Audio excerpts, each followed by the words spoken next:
For this eyeshadow of the week, you're going to need 2 eyeshadow brushes or a towel and some brush cleanser or cleaner, like the spray one, and our On Point or Edge or any of our brushes that you can make liner with.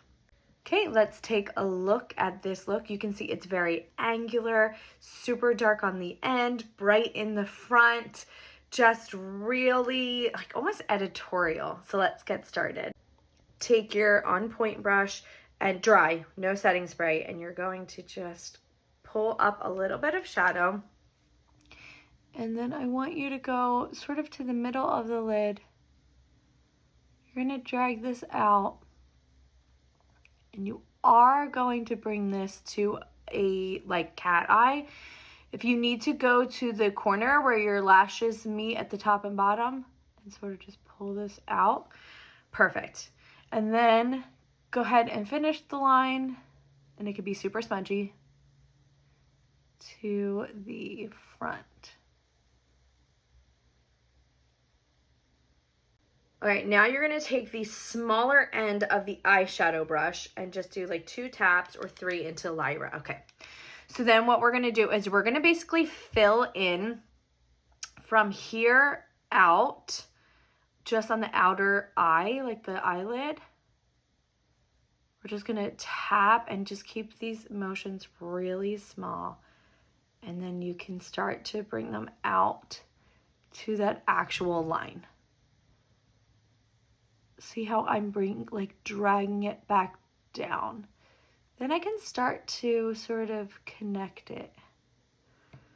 Oh, look how pretty that is. So it should really just look like a really thick, overdone eyeliner cat eye version, okay? So that liner we first did was just a guide, so try your best to stay inside of that, okay?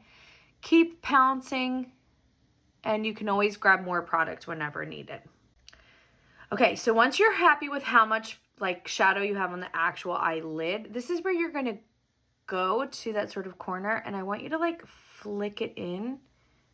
You should just be like in and slightly above your crease. So see how I'm like in my socket, but I'm also on top of where my brow bone starts.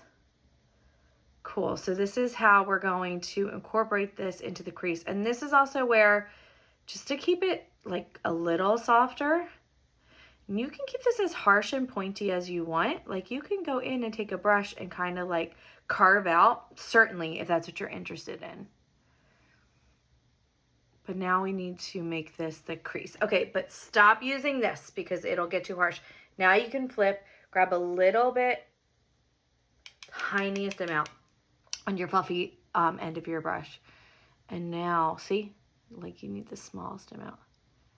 Work this into the crease. But again, keeping it very like parallel lines, very angular. Perfect. Just blend up and out until it doesn't move around anymore. And if it can still move around a lot, you used way too much product. All right, it should be just about here and like still slightly scary. That harsh line, keep that, but everything else should be softer. And now go in with Lilac and just grab the tiniest amount on the top of your brush, okay? And I want you to go not in the crease, but just above.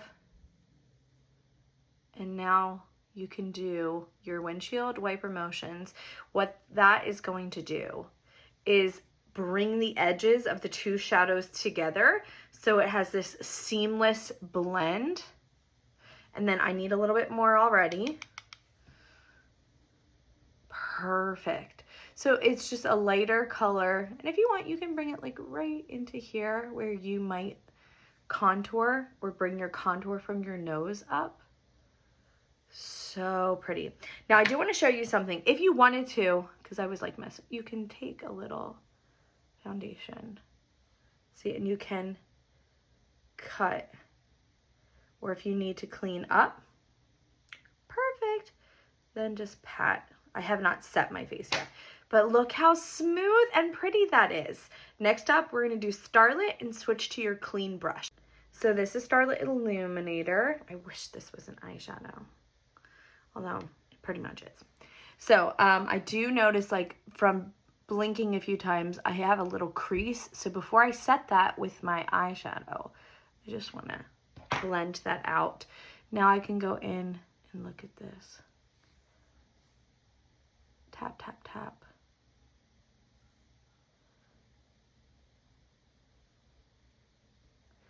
Now you can smooth out that harsh line that you had there. Great, now go to your fluffy end and just the tiniest amount, just to give it a little reflection, because once we go in with blue satin in a second, which is that like touch of blue shimmer, oh, you'll just be happy you popped a little shimmer up here, like super matte and dark, dramatic, and then it's like really airy and like almost like fairy tale. So super pretty. So this is almost like your other parallel line. So you had the dark and then the light. Next up is blue satin. It's just like Starlet, but Starlet is like that pink purple iridescent, and this is a blue purple iridescent. So let me take a little bit. Do you see that? And if I put it on the back of my hand, see how it's like that bluish purple? It almost reminds me of like Cinderella. So I'm just going to take the tiniest amount and I'm going to pat it in like right here. And then once I pat, I'll do little swipes. Oh my God, it's just so magical. And then you can always add a little bit more. Like I like to have a little more underneath. Like it's like a little razzle dazzle, right? Perfect. Okay, come back and we're gonna re-establish that liner.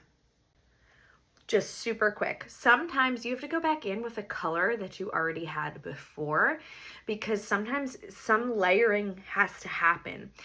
I cannot paint to save my life, but I know sometimes you have to go back. You're like creating a background and it's the sunset. Well, the sun's going to be in front of the sky. So sometimes you have to go back in and incorporate other colors or the same shade to get the actual effect. So you didn't lose the liner. You have to re-establish it. So what we're going to do is just literally go back in. Keep it super smudgy, which is why we're not using any setting spray. And then you can just like very gently, yes, like rub this into like that outer eyelid, because remember, a lot of this color, Lyra, is already there. What? So pretty. So pretty. And then you still have the blue satin. Okay, I just quickly added some mascara, so now I can balance out the eyes. So I'm going to try to stay as still as possible so that you can see that clearly I have more of Lyra coming across. So I'm just going to take the fluffy end of my eyeshadow brush into a tiny bit of Lyra. My lashes are still drying, so I'm going to do my absolute best, but I'm going to make sure I get more on that skin. So I'll just slightly lift up my eye so I can get into that space too. See, much better. And that's a good way to match up your eyes. Now, typically, my best advice, if you want your eyes to be as close to one another as possible, is doing both at the same time. So when I did the liner, I should have done the liner, well, I'm filming, so I have to do my makeup a little different when I'm filming. But when I'm just doing my makeup and not filming, I would do the liner on both eyes. I would do the cat eye. I would smudge out the, outer lid. I would do each step on both eyes before I would move on to the next color or the next brush or technique. And that's what gives you a really nice cohesive look. So I can also see that this is darker right here. So I can add a little bit more. But I would have caught that right away before I moved on to any other color. So if that's something that you do one eye and then you do the other, try doing just the same color first before you move on to the next one and see if that gives you the cohesive look you've been really missing. Well, I hope you enjoyed this. This is still kind of gradient where it goes light to dark, but it's just a little more angular. There's a little more technique. And so I hope you enjoyed this eyeshadow of the week.